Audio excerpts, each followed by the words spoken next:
네, 오전 예배, 오후 예배 때 하나님이 부 하나님을 보내는 게 아니고 동일하신 하나님 이곳에 계신 줄 믿습니다. 어느 분이 저한테 사진을 하나 보내주셨는데 사진이 재밌어요. 한번 잘 보십시오. 다 때가 있다. 금샘탕, 목욕탕이에요. 실제 우리나라에 있는 목욕탕 이름이 간판이 다 때가 있다. 혹시 때 있는 분들이 주중에 목욕 잘 하시기 바랍니다. 저 때를 저는 다르게 한번 해석을 해봅니다. 여러분 전도나 선교는 때가 있습니까? 없습니까? 없죠. 없습니다. 자, 디모데후서 4장 2절 한번 볼까요? 너는 말씀을 전파하라. 때를 얻든지 못 얻든지 항상. 여러분 동의하시죠? 우리가 사실 연약해서 또 너무 바빠서 그렇지 참 하나님께 죄송한 부분이 이 부분이에요. 누구를 만나도 복음 전하는 그 거룩한 의무가 우리에게 있는데 우리가 이걸 좀 뒤로 미룰 때가 있습니다. 준비가 되면 선교도 마찬가지. 오늘 이제 단기 선교 파송식 잠깐 갔는데 우리가 재정이 되고 멤버가 모이고 교회가 준비가 되면 선교 전도에 주력하는 게 아니고 교회의 가장 기본적인 사역의 첫걸음은 목표는 전도고 선교죠. 그래서 이건 우리의 준비와 상관없이 하나님께서 언제든지 힘쓰라고 하신 명령이 선교고 전도입니다. 오늘 저녁 비행기로 우리 필리핀 단기 선교팀 19명에다가 예수님까지 20명 함께 이제 떠나는데 왜 주님이 함께 하시니까 필리핀 선교 갑니다. 가기 전에 오늘 오후 예배를 통해서 우리 성도님들은 함께 가시지는 못하지만 보내는 선교사의 마음으로 단기 선교를 어떤 마음으로 가야 되는지 함께 배우는 의미로 예수님께서 가르쳐 주신 선교 지침이 무엇인가 오늘 잠깐 살펴보고 파송하기를 원합니다. 오늘 우리 읽은 본문은 예수님이 70인의 제자들을 이제 전도자로 파송하시는 장면이죠. 그 장면인데 거기서 한번 선교와 전도의 원리를 발견하겠습니다. 첫째는 먼저 누가 보내느냐를 생각하고 가라는 것입니다. 우리를 누가 파송하느냐, 누가 보내느냐를 생각해야 된다. 자, 1절에 한번 읽겠습니다. 1절 시작. 그 후에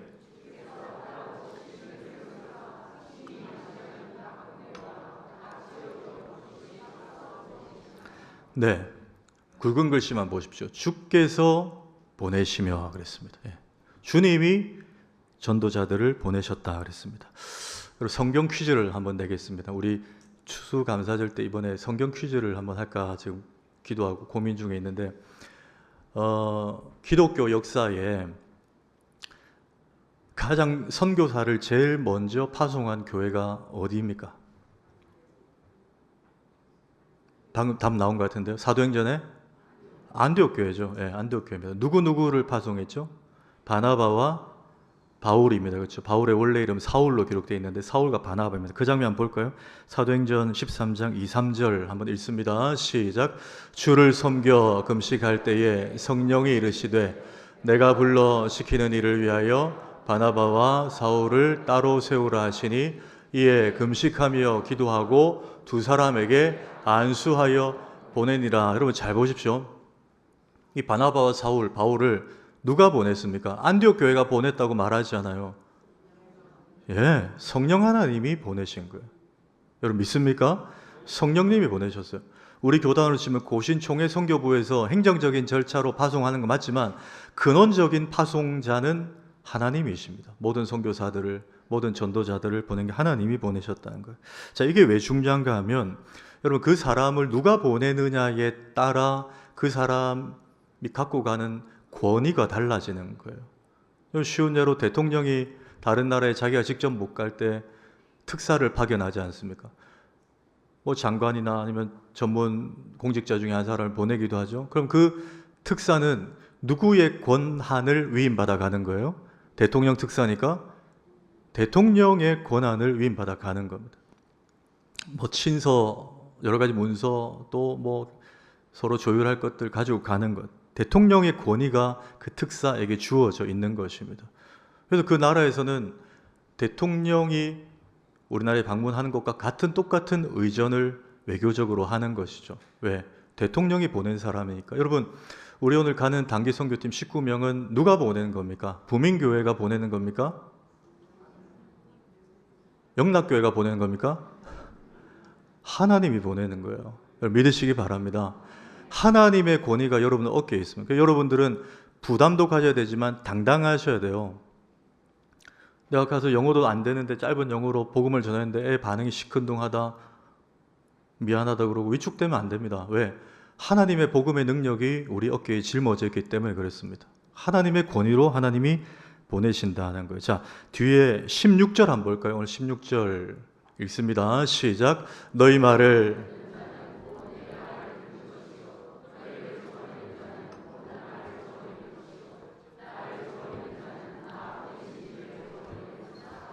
예, 주님이 이 정도의 권위를 주셨어요. 사람들이 너희 말 안 들으면 그 내 말을 안 듣는 거야. 예, 이 정도의 권위를 하나님께서 보내시면서 주신 것입니다. 우리가 이 긍지와 자부심과 거룩한 부담감을 갖고 오늘 가야 된다는 거예요. 두 번째는 이렇게 선교한 이들을 누가 책임지신다고요?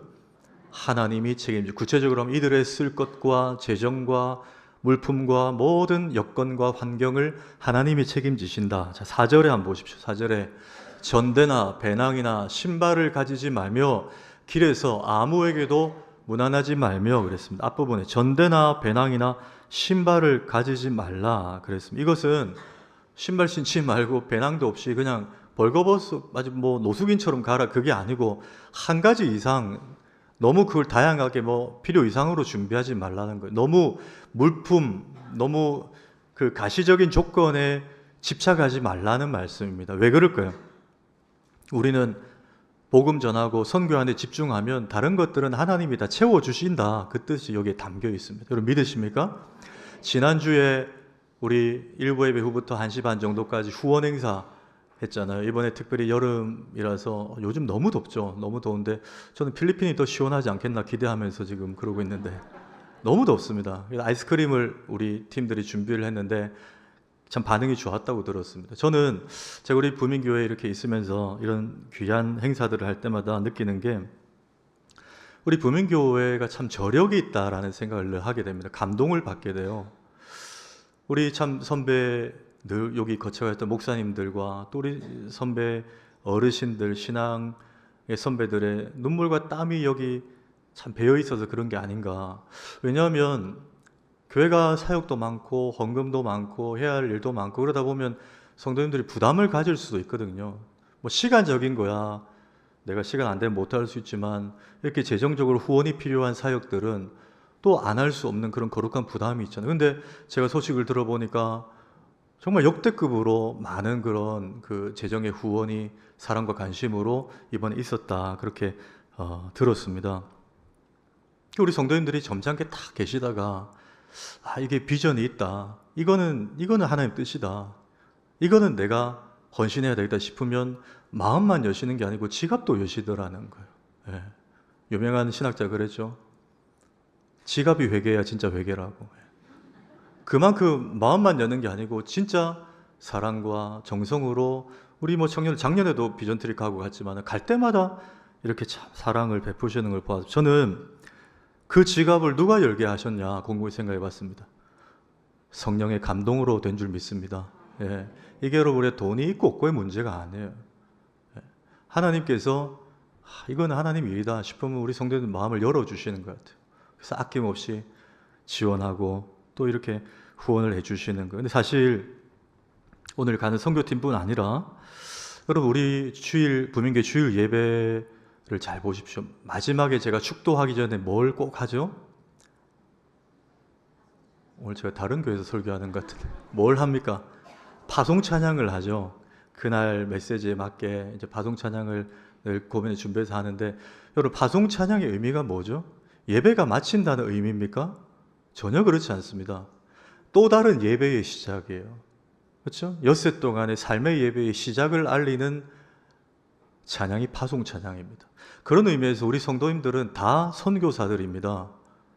일터의 선교사, 불신 가정에 가서 내가 또 한 주간 나 혼자 예수 믿지만 그걸 삶과 언어로 보여주는 선교사의 마음으로 가시는 거잖아요. 그래서 오늘 주신 말씀을 받고 그 찬양을 통해서 말씀을 내 뇌리와 심령에 새기고, 하나님, 제가 이제 불신 가정으로 선교하러 갑니다. 제가 불신 직장으로 선교하러 갑니다. 불신 캠퍼스로 선교하러 갑니다. 이 마음으로 부르는 찬양이 파송 찬양이에요. 다른 교회는 그래서 뭐 결단 찬양, 결신 찬양 하는데, 저는 우리 원로 목사님 때부터 하는 그 파송 찬양이랑 그 의미가 너무 좋은 것 같아요. 파송, 내가 나가면서 부르는 찬양이에요. 그럼 여러분, 저 여러분 모두가 선교사고 전도 잘하면 오늘 이 말씀, 전대나 배낭이나 신발 가지지 말라 하신 이 말씀이 우리 모든 성도님들에게 해당이 되는 거예요. 왜? 우리 모두 선교사로 나가는 거니까. 그럼 여러분, 여러분도 선교사의 심정으로 일터와 가정과 캠퍼스에 나가면 하나님이 여러분의 쓸 것과 필요도 채워주신다는 것인 줄 믿으시기 바랍니다. 예, 그 마음을 우리가 이 말씀 통해서 다시 확인할 수 있습니다. 세 번째는 파송의 목적을 잊지 말라고 하십니다. 파송의 목적. 자, 하나님께서 우리 선교팀을 오늘 필리핀에 보내시는데 왜 보내십니까? 싸웠어요, 들어오기 전에? 회의했습니까? 예. 왜 보내시죠? 자, 9절 한번 보십시오. 9절 한번 읽습니다. 선교팀 한번 읽습니다. 시작. 거기 있는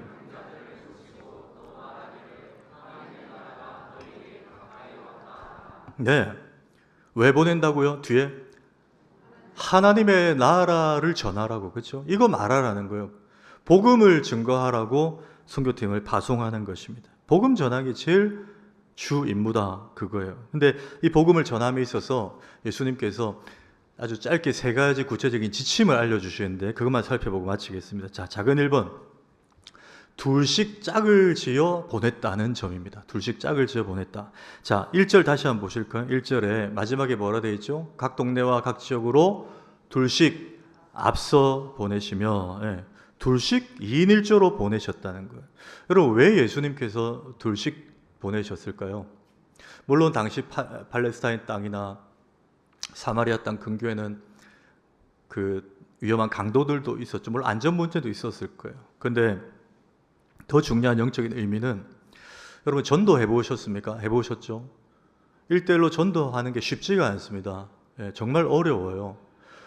죄송하지만 목사들도 누군가에게 전도하는 게 쉽지 않습니다. 저는 사실 대부분의 성도님들 주일날 다 예수님 믿는 분들 앞에서 설교하니까 편하게 하는 거지, 믿지 않는 분에게 복음 전한다는 건 정말 쉽지 않습니다.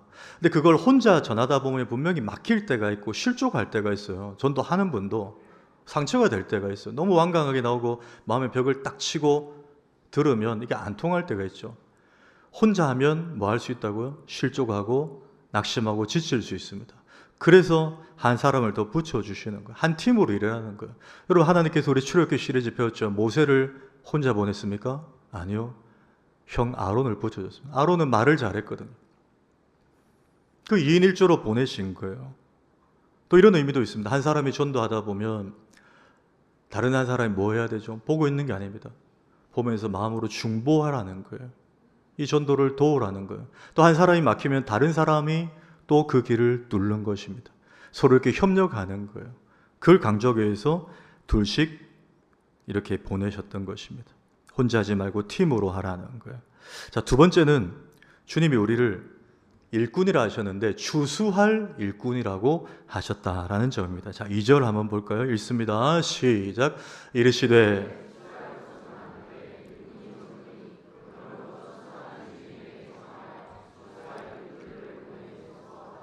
네, 추수할 것은 많되 일꾼이 적으니, 이 말은 우리가 추수만 하면 되는 일꾼이라는 거예요.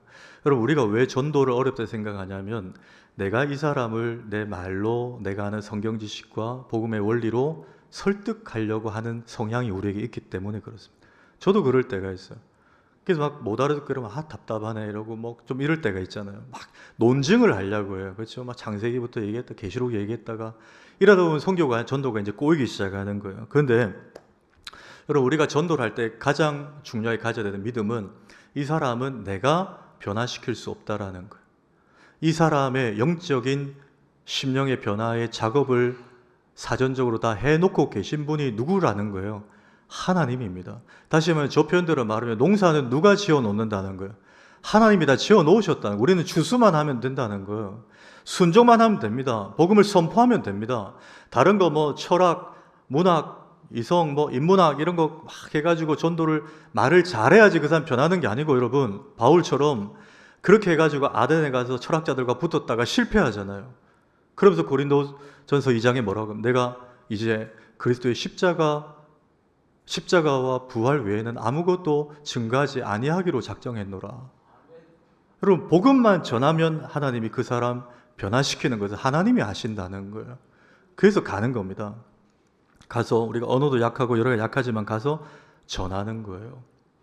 얼마 전에 제 이제 어릴 때부터 친구 하나가 있는데 초등학교 2학년 때부터 친구예요. 이 친구가 두어 달 전인가 이제 전화가 왔습니다. 오랜만에 전화가 왔어요. 여보세요. 그랬더니 현명아 고맙다 이러는 거예요. 저도 모르게 통장에서 돈이 빠져나갔나 봤더니 그게 아니고 이 친구가 자기가 다니는 교회에서 우리 교회도 얼마 전에 공동구회를 했지 않습니까? 직분자 선출. 그 교회도 그걸 했는데 안수 집사님으로 피택이 된 거예요. 피택이 돼서 저한테 이제 전화가 온 겁니다. 현명아 고맙다 그래요. 그래서 제가 왜 내가 왜 고맙냐 그랬더니 네가 나를 어릴 때 교회에 데려가줬잖아. 이렇게 얘기를 하는 거예요.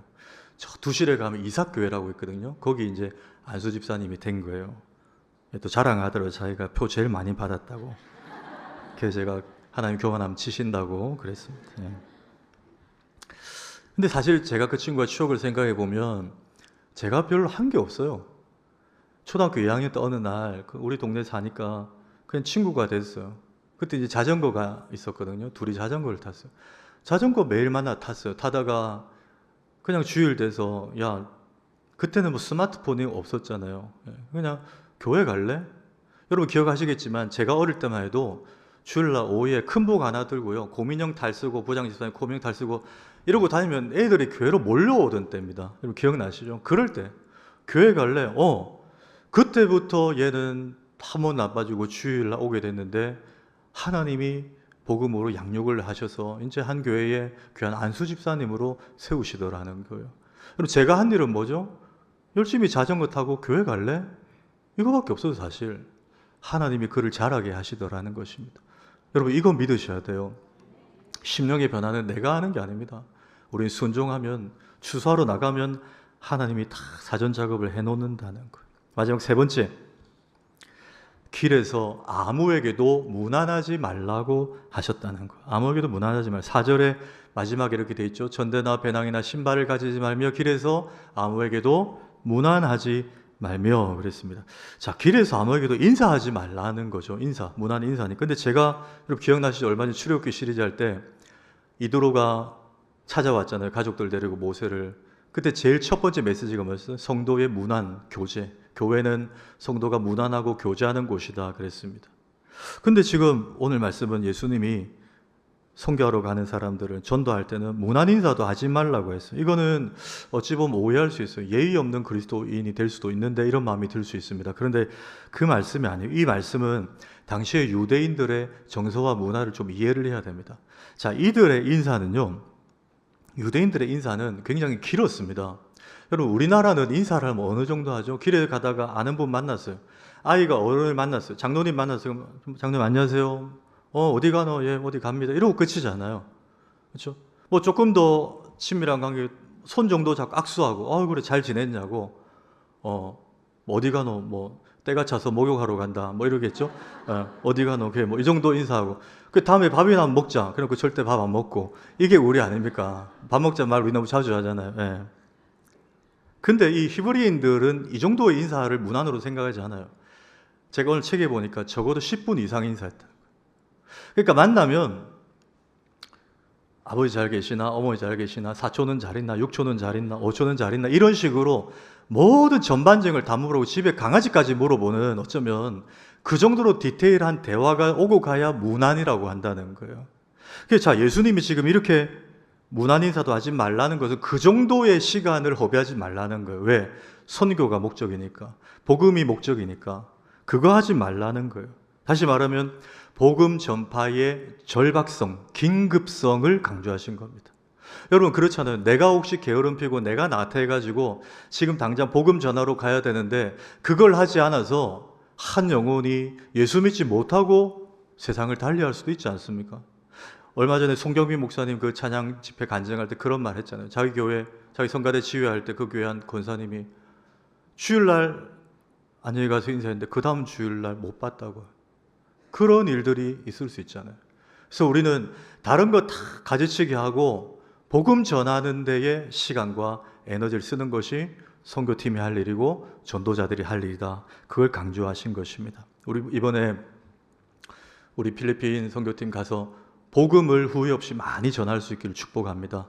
그러면 하나님께서 엄청난 열매들을 그 땅에 부어 주실 줄 믿습니다. 오늘 예수님이 가르쳐 주신 선교의 지침 기억하시고 이번 필리핀 선교에 하나님의 은혜가 가득할 수 있도록 우리 보내는 선교사이신 성도님들 축복 기도 많이 해주시고 우리 선교팀은 잘 다녀올 수 있기를 주의 이름으로 축복합니다.